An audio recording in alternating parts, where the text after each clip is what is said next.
What is up, everybody? It is Alex from Heavy New York calling from Zoom again, and this time we are here with Valentin of the almighty Roadwolf. It is great to be able to talk with you. Thanks for coming on the show today, man. Yeah, thank you for having me. Thank you very much. Anytime, man. Anytime. It's so awesome to have you here. Your new album, Midnight Lightning, is absolutely kick ass. Can't wait for the rest of the world to hear it. Was this sort of continuing in a similar vein of what we heard off of Unchain the Wolf, or was this meant to sort of signify like a new beginning and more uncharted territory for Roadwolf in a way?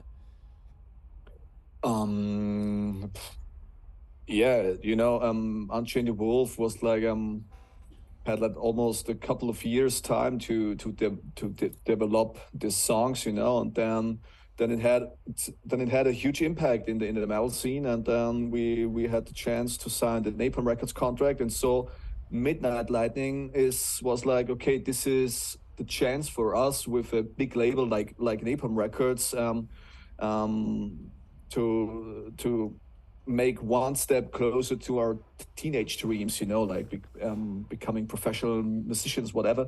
And and so Midnight Lightning, yeah, it's we had like the ambition to almost top on Chain the Wolf, and I think we managed it because the songs, I think so far, some of the best songs we have written as a band. Yeah, definitely. I 100% agree with you. I mean, every song on here really counts. For people who haven't heard the full length album yet, though, even though it is coming out tomorrow, do you feel that the first singles that we heard so far, such as Supernatural or On the Run or the title track Midnight Lightning, is really like a representative of the whole album in a way? Or because I feel like other songs, such as Sons of the Golden Horde or a Savage Child or Running Out of Time, kind of in a way play by their own rules as well. So I think it's fair to say that there's a lot more to be discovered beyond the singles, right? I think the singles, the three songs we chose as singles, like as you mentioned, On the Run, Supernatural, and Midnight Lightning, and all these three songs, they're kind of different to each other. I think they have like strong, catchy choruses and awesome melodies and good riffs and a nice groove, but it's still different from each other. And the whole record is that way, I think. So therefore, I think the singles were well chosen by the band, because the whole record is kind of diverse. You have this speed metal approach with Savage Child. You have this um, evil sounding heavy metal stuff going on in Mark of the Devil and Sons of the Golden Horde, and then you have these 80s Scorpion style stuff like the title track or Supernatural. We have a ballad, and we have some kind of new wave of traditional heavy metal style with On the Run, I think. So it's like on Unchained the Wolf, you have for every metalhead, there's at least one song on this record. I'm pretty sure all the metalheads out there will at least find one song they will like, because it's not Roadwolf is not a band that is trying to sound like, for example, Bay Area thrash metal 1988. There are a lot of bands out there doing one style, one sound, and it's totally legit. But we're metal fans, and we like the sound and the looks, and also the songwriting from the mid 70s to the mid 90s. Everything is awesome, and so we try to make our own songs in that way. And I think both records have this huge spectrum of variety and diversity of songs and heavy metal styles. I've always said like my review of Road Wolf Midnight Lightning is like the multiverse of the 80s. I think you have like everything that was popular around that time period and everything that could be popular now. There's a lot of modern charm to it. But like I feel like, one minute it's taking you to the Bay Area during the thrash movement, and maybe it takes you down to Los Angeles during that sort of glam movement, but then it takes you, to fucking Sweden or or like the UK for the Iron Maiden era. So like I think it is almost kind of like going through multiple areas. Maybe if Bill and Ted were on a quest throughout the world to find their own metal scene in a way. Yeah, I totally agree. Yeah. Um, was that sort of like a preconceived vision for Road Wolf to kind of like make a diverse album with multiple sides of heavy behind it, or did it just kind of turn out that way? I think it turned out that way on the first record, and I think we try. I think we accomplished to make it more specific on the second record. I think it's we as a band, we think it's really important to have to have diversity, you know. But the funny thing is, it all sounds like you don't really hear it, the diversity. It just feels that way, I think, in my opinion, because I know that the songs, because on the first record almost every song was in the key of A minor, for example, you know. Only two songs were in a different key, and on this record, Midnight Lightning, you have a much more variety of grooves, rhythm, and the harmonics, you know. And so I think the people listen to this record, they will uh, they will enjoy it because yeah, it's not always the same. It's not always the same riff. It's not always the same drum beat. It's always something different, but it's still heavy metal. You know, that's the awesome thing about heavy metal is everything can be heavy metal. Absolutely. All is metal, as I like to say. And I'm wondering why a band hasn't used that as their title yet. All is metal. But, and it's funny you mentioned that too, because, like, I thought that the lyrics as well, or the vocals, were also very captivating in addition, because I feel like that they were kind of like, in a way, like a bridge that kind of brought all the different elements together. It was almost kind of like the glue that made them all belong on the same album together. But depending on maybe like the different styles or the different, type of heaviness, if you will, was the lyrical content also adjusted in a way? Like did that music sort of like affect what the lyrical subject matter was going to be? Yeah, it's always like that. We mostly it's me and my drummer coming up with guitar riffs or melody ideas or rhythm ideas, and then we're like, okay, this song sounds something reminds me of Judas Priest. This song reminds me of Scorpions. This song reminds me of this and that band. It would be awesome to have a song about Mark of the Devil. Yeah, that's a nice title. Okay, let's write lyrics, and then we write lyrics, or lyrics have already been written, and then we will try to match the message of the music with the message of the lyrics. And I think yeah, because you know Priest did it that way also. You know, all our heroes were storytellers in some way, and we try to do the same. You know, I think it works out kind of well. I think our lyrics, even though English is not our first language, you know, we all speak German basically. I think it's kind of hard to write like good lyrics, you know, with a good with a deeper meaning. Also, but on the other hand, it's also nice to have like party anthems, like "All Hell Is Breaking Loose" or something like "On the Run," but also something special like "Running Out of Time" with yeah, it's like live your life now because you're running out of time. You know, Yeah. it's now or never. What I find unique is that I feel like Midnight Lightning, in a way, is like it has an ability to be its own sort of story, where like you need to open up with "On the Run" and you need to end with "Isolated Hearts." But I think you're able to kind of like deviate in a little bit as well. You're almost sort of able to kind of like take a break and like sing about something that's not so rooted in the story. I think it's fair to say that you're able to be as diverse with your lyrics as diverse with your sound, right? Yeah, exactly. It's but basically our topics we write lyrics about are mostly like heavy metal related. You know, it's about breaking free, being your own boss, worship the devil, whatever, and being fast, um, and celebrate the awesomeness of the sound. You know, it's all this is the stuff Roadwolf songs is about. You know, it's about heavy metal, I think. Does your And of course, with Isolated Hearts, we have a first ballad, um, and which is basically about in because the last 3 years, with this pandemic and the war going on in Europe and all over the world, there's always a war going on. With the idea is, it seems like people are like isolated and not having contact with each other, and it's like, okay, stop it. Let's take a step forward and reach out the hands to each other, and let's be a community together. yeah. And this is, I think, the basic idea behind Isolated Hearts. I think that was ended the album on a very epic note to end with that sort of ballad sort of effect behind it. But does your personal life or any of your personal experiences as a band also maybe influence the lyrical subject matter as well, or are you kind of using Roadwolf as more of an escapism where you don't bring too much of your own experience into it?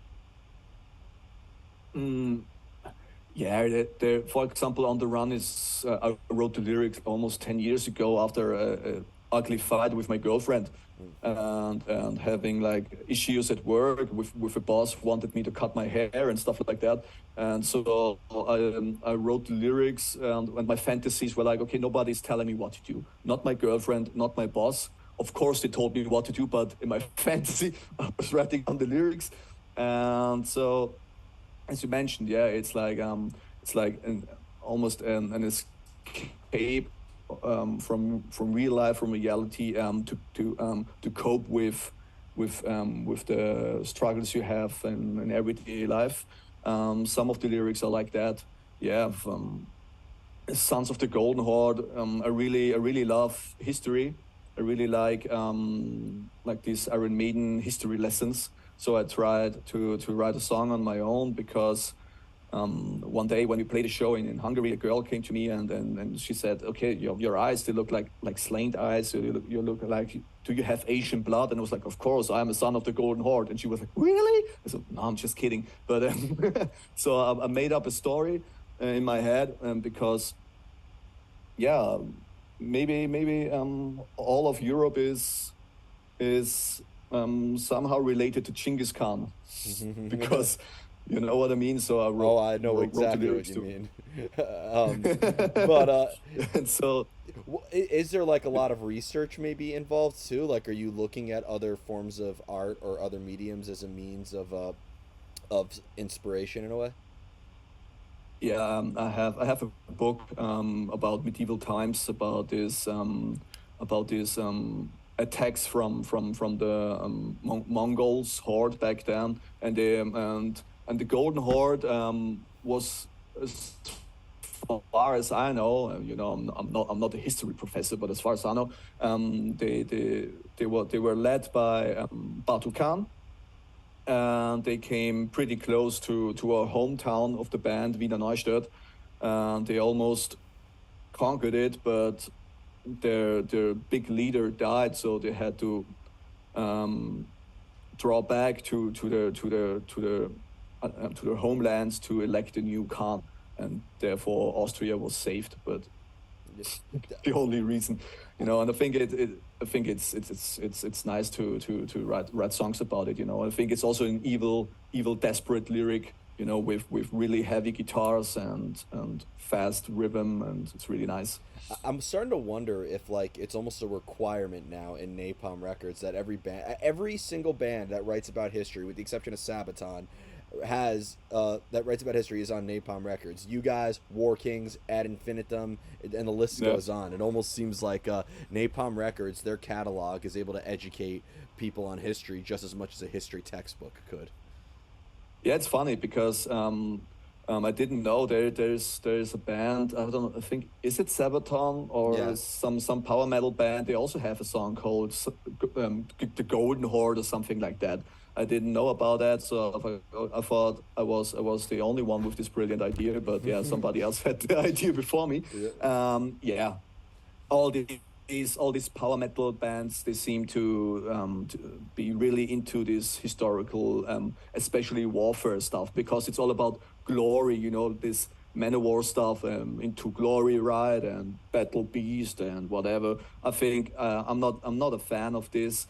I'm more like into like the Iron Maiden approach, or like Tank or Metallica. When these bands were singing about warfare, and it's always there's no glory in it. It always reminds me of, okay, they're singing about a soldier um, fighting on the front, and some at that moment the soldier realized what is he's you know you know what I mean, in some kind of desperate way. It's not glorifying warfare, it's criticism, Yeah, in some way. I noticed that for like a lot of thrashers, definitely not so much the case, and it's not massively noticeable. But like a lot of people who were into like the historical stuff, or like the real like thrashy, more realistic stuff, tended to have in a way like a bit of a gripe, kind of like the way hardcore did with like bands that were more rooted in fantasy and bands that were more rooted Mm. in like mystical elements. But then came grunge, and there was the common enemy, and then they all united together. That's the story. That Yeah. yeah. Um, but depending on what the lyrical content can be about in a Roadwolf song, could it resonate with you differently, or sort of like trigger a different emotion depending on what the song could be about? The emotions I have when I listen to the lyrics is more like uplifting. It's celebrating life. It's like Dio lyrics, or like Twisted Sister lyrics. It's Our music is not depressing, and I like that, because a lot of these kind of modern bands, I think they don't make me happy when I listen to it. This 80s heavy metal sound, this 70s hard rock sound. It was always about having fun, having a good time. And life out there can be really stressful and really annoying, and for some people it's really, really, really depressing sometimes. And for me, music is something to escape from everyday obstacles you have to overcome sometimes, and therefore I need music that makes me feel powerful, and heavy metal is that way. And we try to write our songs that way, to make people give people the energy to overcome the troubles they face every day. Yeah, absolutely. That's why we resort to the genre to begin with. And I have Yeah. two more questions for you. One of them is with your songwriting. Every time people tell me like that, with the making of an album, oh, we all collectively came together and it was all a mutual, all this. I don't really believe that. If you're in a band with Mm. four other people and you're writing a dozen or so songs, there's going to be some room for disagreement, and you're all a band of individuals. You all have your own experiences and your own points of view and whatnot. But do you think that maybe the differences in the band can maybe actually help enhance the contrast in a way? Because I'd imagine with the diverse sound as well on Midnight Lightning, that may also have to come from all of you guys having different inspirations as well, right? I think you're right. It's mostly me and my drummer coming up with ideas, like basic ideas, like the song should be called that way, or this is the riff, it goes like that.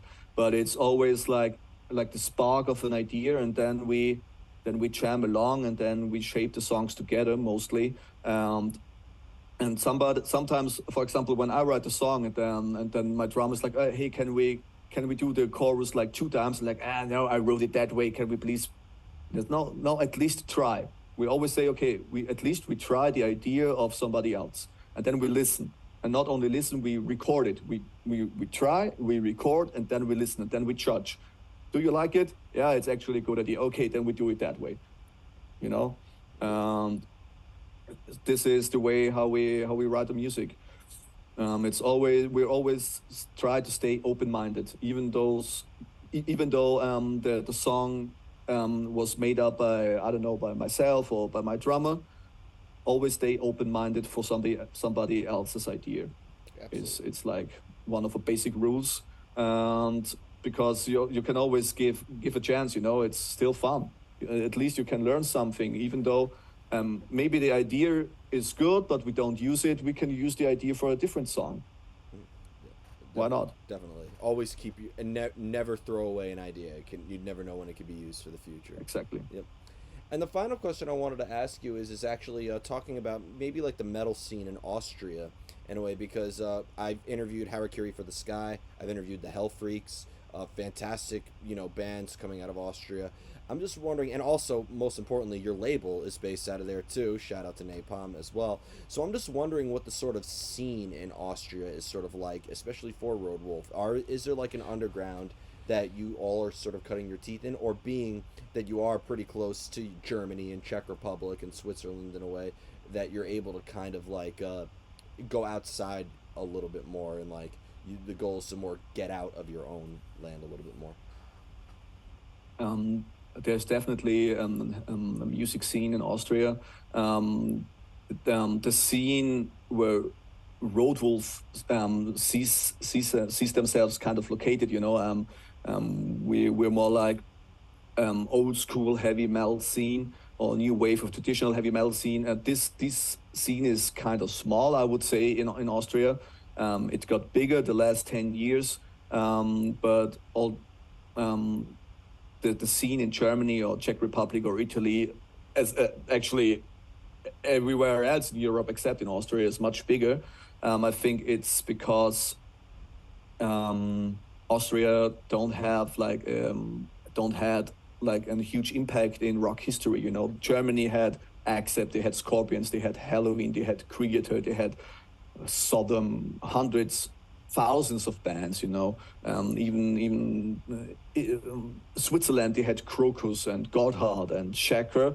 And in Austria, there were a lot of ambitious musicians, and they were really, really good, but there was no band that got really big, that shaped the sound like the Scorpions did. And therefore, I think there is a lack of heritage, and therefore, nobody is actually playing this kind of music, because Austria is always about classical music. It's about Mozart, as far as I figured out, because this is something. You have hundreds of museums, you have thousands of schools for people learning piano and all these fancy instruments for fancy people, and but no rock history. Maybe we can maybe Roadwolf and all the younger bands will change that. I was We about to had say. some. Uh, I was about to say you. Sorry. No, no. I was just about to say you guys were going to be able to do that, and it's funny because I've been to Salzburg before, and you're right. The classical music that's there. I mean, there was a line outside Mozart's house, like as long as to like any show I've seen. But they do say that classical music is heavy metal music before electricity. So maybe just the classical music is the rock heritage that you guys have, right? It is. It is. Then they should support us finally with money, and not only invest in classical schools or whatever. Yeah, fair enough. Fair enough. You got me there. So, uh, before we go, I want to thank you so much for your time today. Such an awesome conversation, and really look forward Thank to the you very rest of the much. world hearing Midnight Lightning. Is there just anything else with Roadwolf that you'd like to promote in terms of shows or other music we could be expecting for the future? Maybe a U.S. tour somewhere in there. Yeah, maybe if somebody out there in the United States, some booker and somebody who really likes some music and has some good ideas for some shows, please feel free to contact us, because right now we don't have we don't have really shows booked. We have some local shows, but yeah, we would love to go to the States. We would love to see the world as a band, and maybe somebody's out there listening to this interview, and maybe we can make something happen. That would be awesome. Yeah. If I could help make Roadwolf's first U.S. tour happen because of my interview, that's a great accomplishment right there. I'd be Yeah, very, that would be awesome. very thankful. But thank you so much, everybody. We are here with Roadwolf Midnight Lightning, coming out May 19th via Napalm Records. Be sure to pick that up. This is Alex from Heavy New York, and we will see you next time.